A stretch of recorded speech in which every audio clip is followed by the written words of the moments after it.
महामंथन आप कह लीजिए। एक तरफ लोकसभा चुनावों में जहां पर बीजेपी की उत्तराखंड में जीत हुई है और वहीं दूसरी तरफ अगर बात करें, हमने देखा जो ये उपचुनाव हुए इसमें बीजेपी का प्रदर्शन किस तरीके से रहा। आने वाले चुनाव भी हैं, इसको लेकर बीजेपी मेहनत करते दिखाई दे रही है महामंथन में। एक रिपोर्ट इस पर पूरी आपको दिखाते हैं।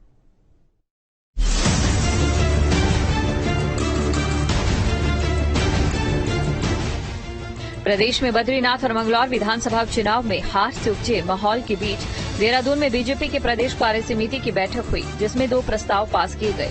बैठक में प्रदेश प्रभारी दुष्यंत गौतम और प्रदेश अध्यक्ष महेंद्र भट्ट, सीएम धामी समेत प्रदेश भर के 1350 से अधिक कार्यकर्ता मौजूद रहे, जिसमें प्रदेश में पार्टी की रणनीति को लेकर चर्चा हुई।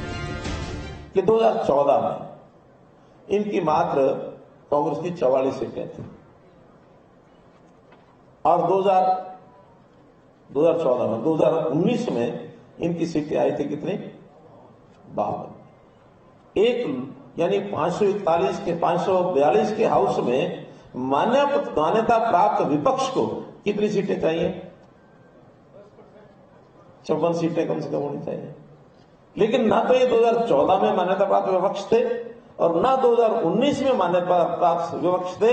हाँ, इस बार ये मान्यता प्राप्त विपक्ष जरूर हो गए हैं और इनको लीडर ऑफ द हाउस का एक खिताब मिल गया, उससे ये खुश हो सकते हैं, इतनी बात मैं मानता हूं। हमने 2 प्रस्ताव इसमें पास किए हैं। पहला प्रस्ताव है यशस्वी प्रधानमंत्री जी के तीसरी बार प्रधानमंत्री पर उनका धन्यवाद, जनता का धन्यवाद कि कोई तीसरी बार प्रधानमंत्री बने हैं। ये ऐतिहासिक क्षण है। पहले एक बार जवाहरलाल नेहरू बने, लेकिन जवाहरलाल नेहरू उस समय बने जिस समय के अंदर देश आजाद हुआ था, अनुकूलता थी, कोई विरोधी दल ज्यादा नहीं थे। लेकिन आज देश के प्रधानमंत्री आदरणीय नरेंद्र मोदी जी जब देश के प्रधानमंत्री पुनः तीसरी बार बने, उन्होंने विश्व में भी इतिहास रचा है और देश में भी इतिहास रचा है। अगर उनकी कार्यशैली को देखें, उनकी योजनाओं को देखें, जो चुनौतियां उन्होंने ली हैं। बैठक के बारे में जानकारी देते हुए प्रदेश प्रभारी दुष्यंत गौतम ने विपक्षी दलों पर जमकर निशाना साधा। आज विपक्ष जिस प्रकार से वातावरण बना रहा है, झूठ की राजनीति, सरासर झूठ बोलने का काम कर रहा है। संविधान बदल देंगे, संविधान की हम रक्षा कर रहे हैं। हम जानना चाहते हैं कि आप संविधान की रक्षा कर रहे हैं तो आपने कश्मीर में धारा 370 के समय पर संविधान की रक्षा क्यों नहीं की? वहां तो संविधान लागू ही नहीं होता था। आप संविधान की रक्षा कर रहे हैं, संविधान को आप हम पे आरोप लगाते हैं, झूठ बोलते हैं। आपने इंदिरा गांधी ने 1976 के अंदर संविधान की प्रीएम्बल को बदलने का पाप किया। कभी संविधान में सेकुलर और सोशलिस्ट शब्द नहीं था, उसको बदलने का आपने काम किया।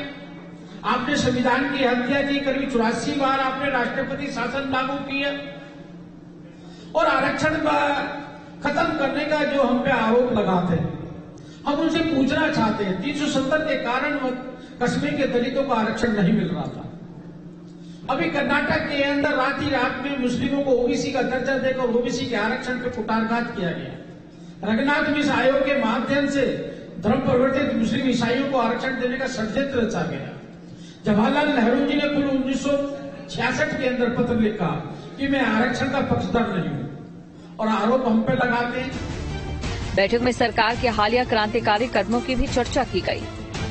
प्रधानमंत्री ने कहा था कि आने वाला ये दशक जो होगा, ये वर्तमान दशक चल रहा है, ये उत्तराखंड का दशक चल रहा है, जहां प्रधानमंत्री देश को 2047 से विकसित भारत बनाना चाहते हैं। वही हमारे मुख्यमंत्री जी, जो प्रधानमंत्री जी ने कहा था कि उत्तराखंड को भी मैं इस दशक के अंदर अग्रणी राज्यों में चाहता हूं। इस 3 साल में हमारे प्रधानमंत्री जी का सपना और हमारे मुख्यमंत्री जिस प्रकार चरितार्थ कर रहे हैं और ऐसी कानून जो पूरे केंद्र के लिए नजीर बन रहे हैं, समान नागरिक संहिता, सबको बराबर का हक है, नकल विरोधी कानून, आज उसके आधार पर पूरे देश में उस पर क्रियान्वयन करने का काम कर रहा है। धर्मांतरण विरोधी कानून जो धर्मांतरण करते हैं देश की अर्थव्यवस्था को, देश की भौगोलिक दृष्टि से, और जिस प्रकार से अभी हमने जनसंख्या दिवस बनाया है, ये बहुत बड़ी चुनौती है। धर्मांतरण कानून से उसको रोका जाना चाहिए। दंगा विरोधी कानून, लैंड जिहाद, 5000 एकड़ जमीन को मुक्त कराना लैंड जिहाद के माध्यम से, महिलाओं को 30% आरक्षण। और सही बात है, सही कहा जाता है, हमारे पूर्वज भी कहते हैं, अगर गली की, बस्ती की, मोहल्ले की, देश की अगर गति देखनी है, प्रगति देखनी है, तो महिला की उन्नति से देखी जा सकती है। जहां देश के प्रधानमंत्री जी ने महिला को आरक्षण लेके आए, लेकिन उत्तराखंड ने तत्काल प्रभाव से उसको लागू करने का काम किया है। वहीं आयुष्मान का, जहां पूरा देश के अंदर गरीबी रेखा से नीचे लोगों को आयुष्मान का लाभ मिलता है, वहीं उत्तराखंड में हर नागरिक को लाभ मिले, इसकी चिंता करते हैं। और प्रधानमंत्री का भी धन्यवाद करते हैं, जिन्होंने 70 वर्ष से उम्र के ऊपर के लोगों को पूरा, किसी भी जाति, धर्म, भाषा का, कोई भी उसका स्केल, उस कमाने का कितना ही पैसे वालों, सबको आयुष्मान के परिधि में लाकर उसको उसका लाभ मिलेगा। बेहतर स्वास्थ्य योजना, एक जनपद 1 डिस्ट्रिक्ट 2 प्रोडक्ट, हमने G20 के माध्यम से जिस प्रकार से उत्तराखंड को ग्लोबलाइज किया है, आज पूरा विश्व उत्तराखंड को जानता है। जो पलायन जैसी समस्या है, ऐसी अनेकों ने रोजगार से उन्मुख समस्या है। 1 डिस्ट्रिक्ट 2 प्रोडक्ट के माध्यम से हमारे लोकल लोग उससे अपने आप को आधारित कर रोजगार उन्मुख कर रहे हैं, उत्तराखंड को आगे बढ़ाने का काम कर रहे हैं। बीजेपी के प्रदेश प्रभारी ने विधानसभा उपचुनाव में हार के बावजूद पार्टी के मतदान प्रतिशत बढ़ने पर संतोष जताया। हमने मंगलौर पर धन्यवाद दिया है कार्यकर्ताओं को। ऐतिहासिक, हम हारे बेशक है, लेकिन हमने वोट ऐतिहासिक प्राप्त किए हैं। 400 कुछ वोट से हम आ रहे हैं। पहले हम 3rd नंबर पे आते हैं, हम 2nd पर हैं। बहुत मेहनत लोगों ने की है, और ऐसे ही जो बद्रीनाथ है उसका हम आकलन करेंगे क्या कारण रहा है। लेकिन जितनी सीट लोकसभा से पहले हमारी थी, उतनी सीट हमारी इंटेंट है। बैठक में प्रदेश के सियासी हालातों पर चर्चा हुई। देखना होगा कि इस बैठक से पार्टी अपने कार्यकर्ताओं में कितना जोश भर पाती है। Team news street. और प्रदेश